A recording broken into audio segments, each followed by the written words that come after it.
Assalamualaikum warahmatullahi wabarakatuh. Alhamdulillah, alhamdulillahi rabbil alamin. Assalatu wassalamu ala asrafil anbiya'i wal mursalin, Sayyidina wa maulana Muhammadin. Asyhadu an la ilaha illallahul malikul haqqul mubin wa asyhadu anna Muhammadan abduhu wa rasuluhu was-sadiqul wa'dal amin.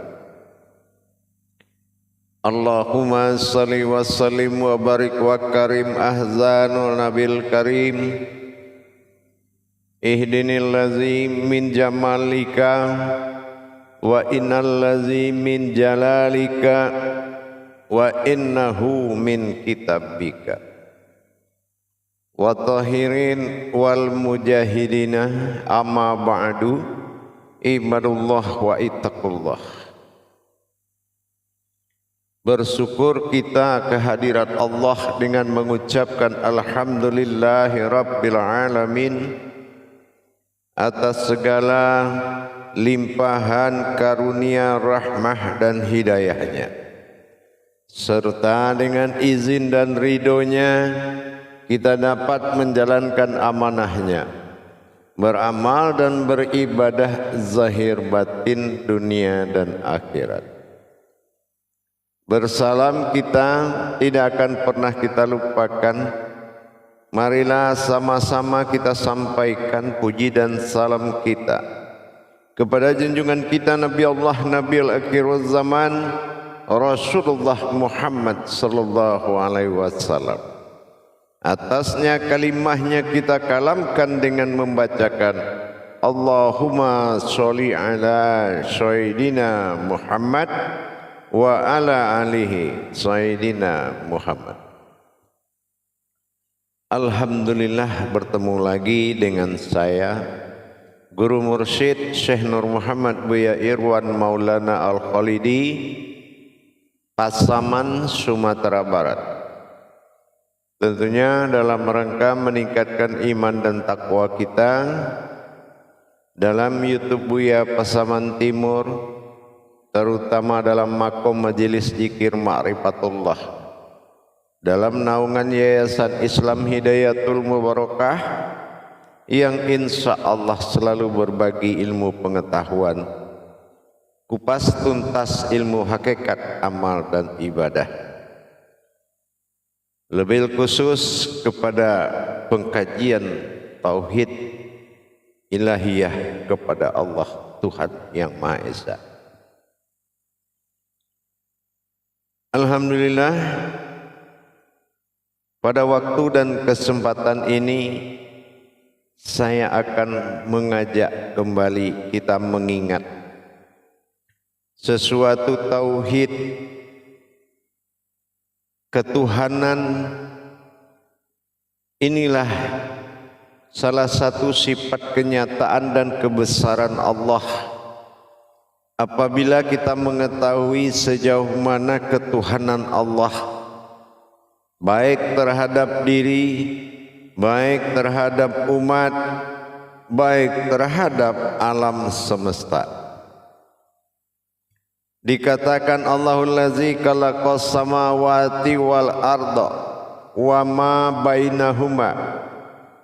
Aku jadikan dan aku ciptakan 7 lapis langit dan 7 lapis bumi, tetapi aku menempatkan sesuatu itu di antara keduanya. Apa yang dimaksud di antara keduanya dan apa yang ditempatkan? Yang kedua, Allah katakan dalam salah satu hak qudsinya, Jalalahul insan alamul tawasid baina alamul mulki was-sahada wa baina fil malakut. Bahwasanya manusia itu adalah alam yang aku tempatkan di tengah dua alam. Maka di sini kita berpikir, melihat dan mengingat kembali kalam-kalamnya terhadap ketuhanan tadi. Bagaimana caranya Rabbil Alamin,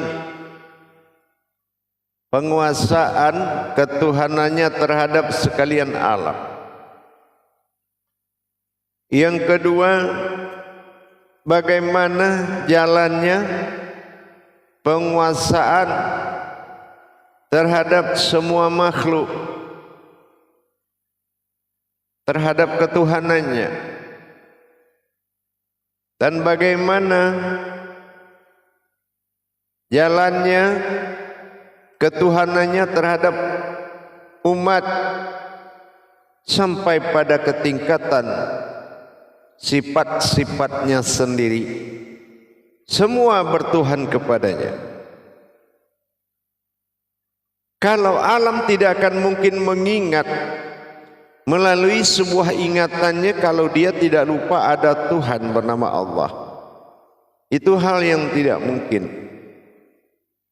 Begitu juga makhluk yang tidak memiliki pikiran, tapi dia memiliki Tuhan.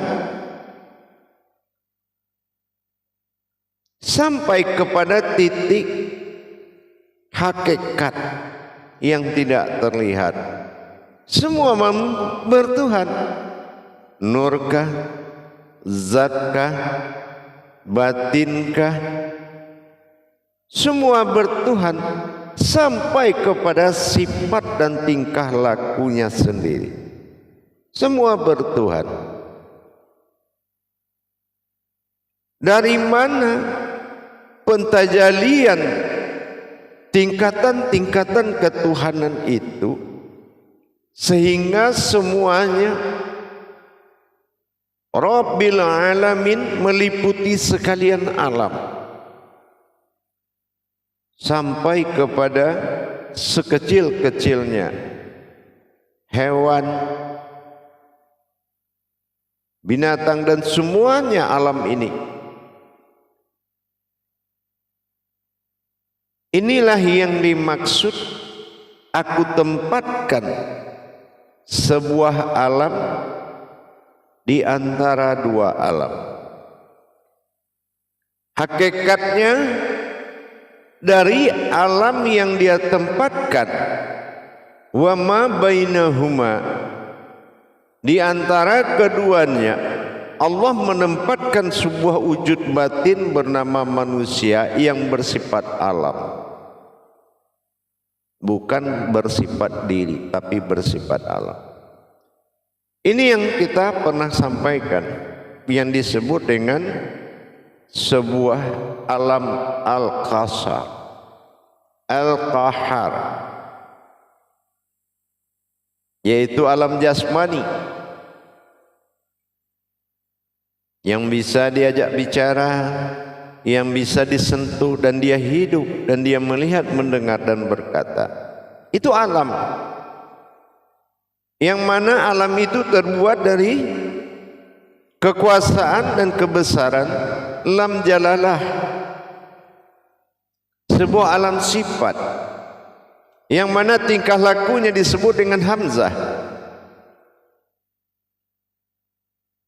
Begitu juga sebaliknya keberadaannya disebut dengan diri rahasia atau wujud rahasia, alam rahasia, alif yang bersifat aftar. Jadi bagaimana kita bisa mengetahui kekuatan dan kekuasaan dalam menjalankan ketuhanannya? Baik. Di sini akan kita coba membuka tabirnya. Pertama, kita harus tahu Di antara semua yang disampaikan tadi, baik yang berkodrat alam semesta ini, atau kita sebut dengan alam mulki, baik alam malakut yang serba gaib, ada ruh, ada hayat, ada sifat, semua yang gaib. Zahirnya alam, gaibnya alam malakut, alam gaib.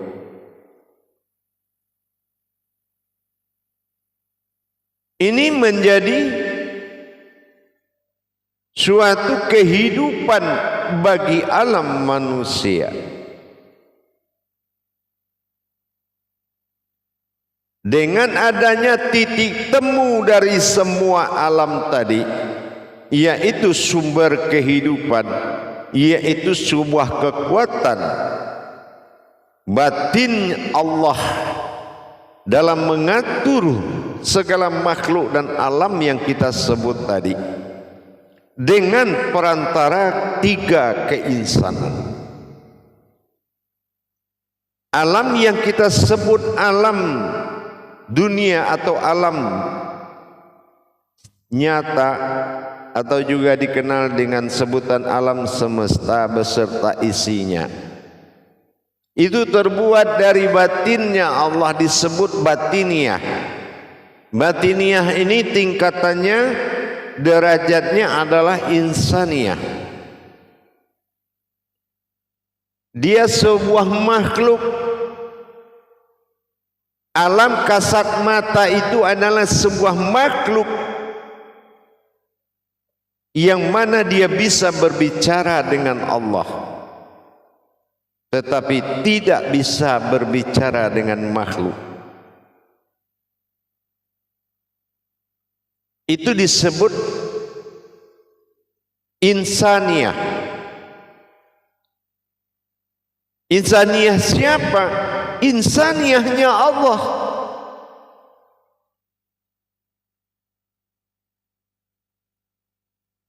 Yang kedua disebut dengan malakut atau gaib atau hayat atau ruh.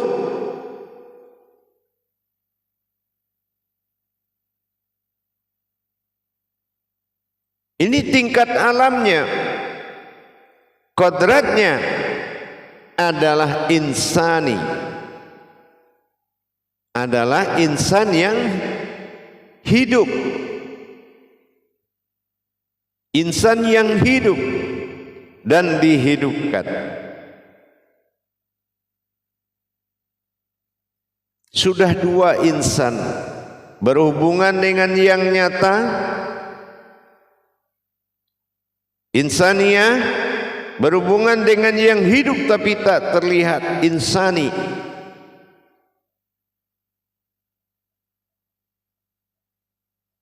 Yang ketiga, keinsanan Allah sendiri disebut dengan insanu.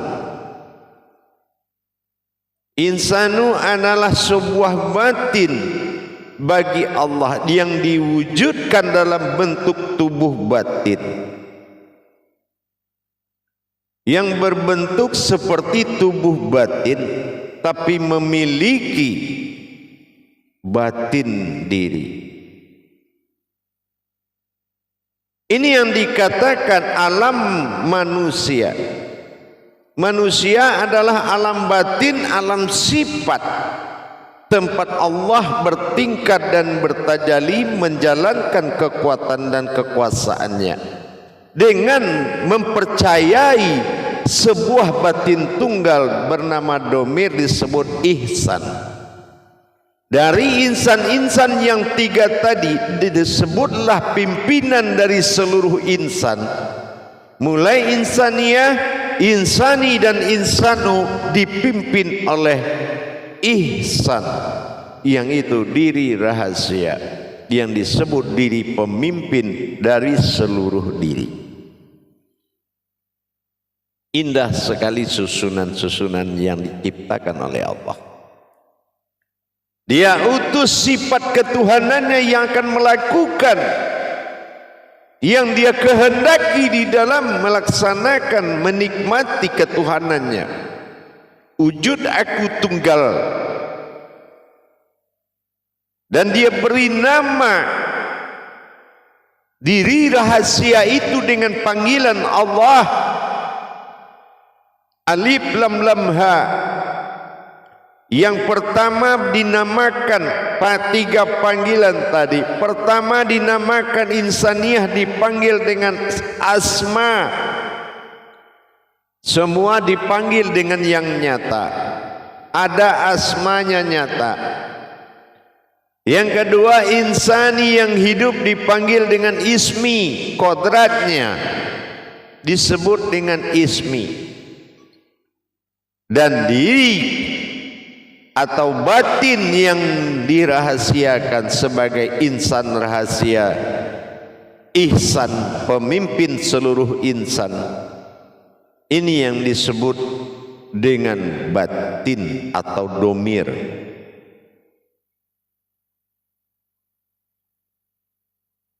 Dan insanu adalah martabat diri sifat yang tidak berasal dari langit dan bumi.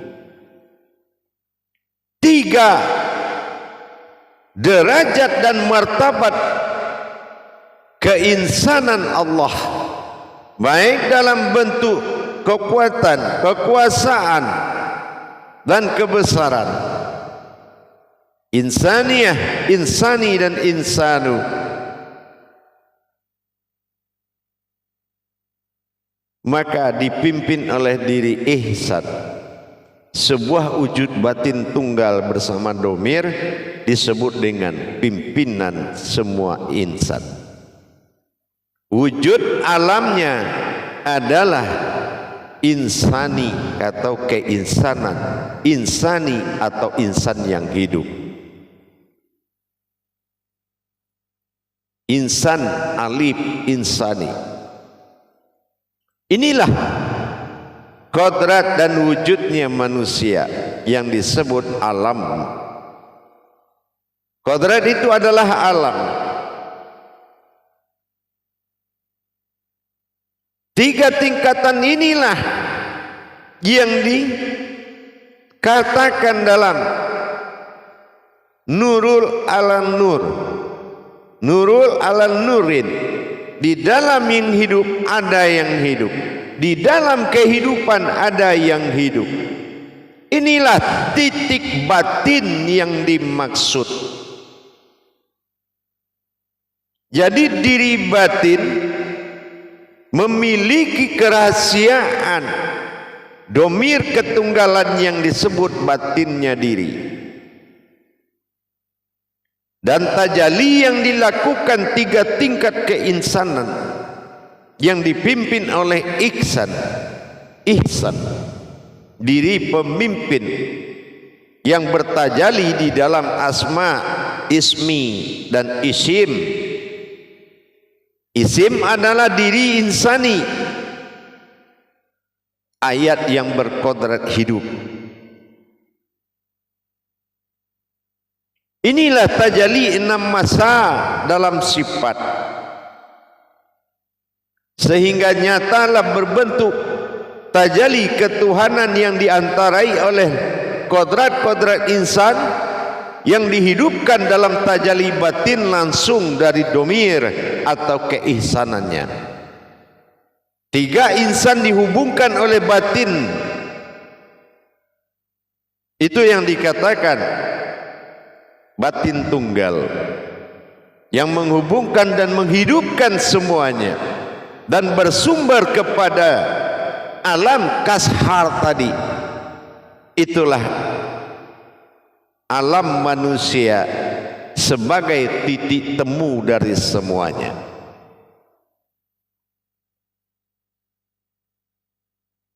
Sifat mulki itu yang masuk dalam keinsaniahan. Insaniyah itu ada pada diri kita sendiri. Sifat daripada malakut dengan keinsaniannya itu wujud di dalam qalbi atau di dalam diri batin kita sendiri, dan wujud pada qalbi. Dan alam manusia adalah wujud dari semua alam tadi sebagai pusat sentral, dikatakan ma'ul hayat, sumber hidup.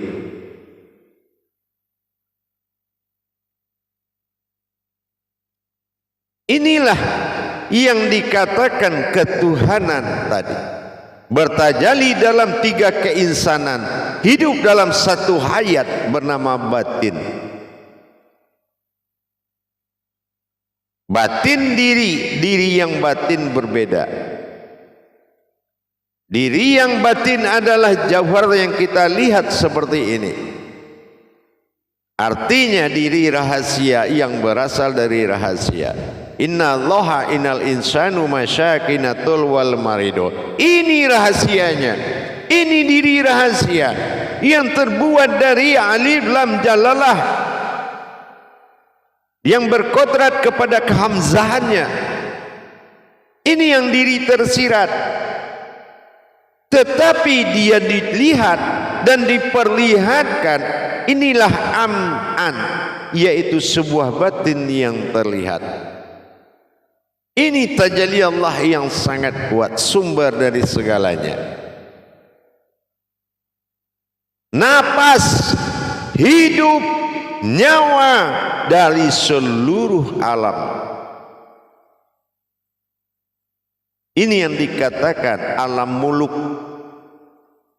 Jasmani ini disebut dengan alam muluk yang mentajalikan tiga insan dalam satu batin. Tiga insan derajat daripada alam, satu batin hayat daripada mereka. Putus batin, putus mereka. Inilah sumbernya. Titik temunya ada pada hayat. Hayat insani, ayat insanu, ayat insaniyah. Semuanya insan, tetapi dipimpin oleh diri insan rahasia, ihsan. Maka bertajalilah dalam tingkat tiga insan tadi. Maka alam insan ini adalah alam insan yang menyimpan ihsan. Maka dikatakanlah ini adalah alam batin, disebut diri. Diri batin. Diri batin memiliki rahasia batin diri, yaitu sebuah batin ihsan yang akan memimpin dan sumber kehidupan dari seluruh alam. Kalau tidak ada diri ihsan itu sampai ke insaniyah, maka mereka sudah hancur lebur jadi debu. Disinilah nadinya, dan keakuan tajalli hayat. Nadi itulah yang disebut sumber hidup. Dalam keakuan dal tajalli alif adalah hayat, sampai dari mulki, malakut atau dikatakan insaniyah, sampai ke insani, sampai ke insanu. Itu hidup dalam batin yang disebut ihsan, dan memiliki tajalli yang sangat kuat. Maka kita harus melaksanakan pemahaman dan pengkajian lebih dalam lagi. Kalau mentajalikan ketuhanan itu dari tiga keinsanan, insya Allah semuanya insan. Insaniyah mulki, insani malakut, insanu isim hayat, dan batin tunggal adalah ihsan, pimpinan dari tiga insan. Dan tiga insan hayat atau hidupnya dari diri ihsan, batin tunggal. Dan bagaimana tajalli ke depannya seperti tersambung dalam satu hayat. Insya Allah dalam pertemuan berikutnya akan kita kaji kembali. Yang penting sekarang jagalah dirimu, karena alam ini adalah berhayat kepada kita. Insya Allah jaga diri kita, jaga martabat Allah, ikuti. Tanpa kita pemahaman tentang nafsnya Allah pada diri, maka dikatakan ketuhanan tadi adalah suatu kekuasaan yang dijalankan. Kalau kita tahu, hanya sekedar tahu semua itu bertuhan kepada Allah, anak-anak juga tahu. Tapi bagaimana proses ketuhanan adalah melalui hayat. Bagaimana proses ketuhanan dengan derajat insan. Mudah-mudahan bisa dipahami dan dimengerti, menjadi amalan kekal dalam diri. Ruhul azma, sumber kehidupan, adalah batin diri rahasia, yaitu rahasianya diri, batinnya diri. Diri adalah alam batin yang menyimpan batinnya diri. Maka disinilah pusat tajalinya. Insya Allah nanti akan kita sambung lagi, mudah-mudahan dipahami. Biarlah kita pelan dalam memahami, asal kita tidak melanggar adab-adab hakikat. Insya Allah kita jalani dengan baik, kita nikmati dengan senikmat-nikmatnya, dan pelajarilah. Sesungguhnya tauhid Allah, tauhid ilahiyah itu adalah diri kita sendiri. Ihdinas siratal mustaqim, ihsan. Din tajalinas manusia sirat yang tersirat. Inilah yang tersirat. Apa tersiratnya? Tidak berasal dari apa yang di langit dan di bumi, tapi terjadi dari wujud lam jalalah, hayat dalam batin tunggal sir, dan bertingkah dengan hamzahnya,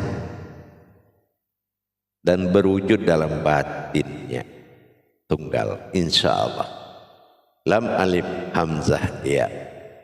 Ia itu adalah sembahan alam kepada diri. Ia adalah sembahan alam kepada diri. Insya Allah. Barakallahu lazim.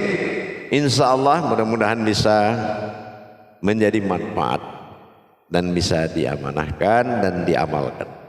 Barakallahu. Akhirul kalam. Wabillahi taufiq wal hidayah. Assalamualaikum warahmatullahi wabarakatuh.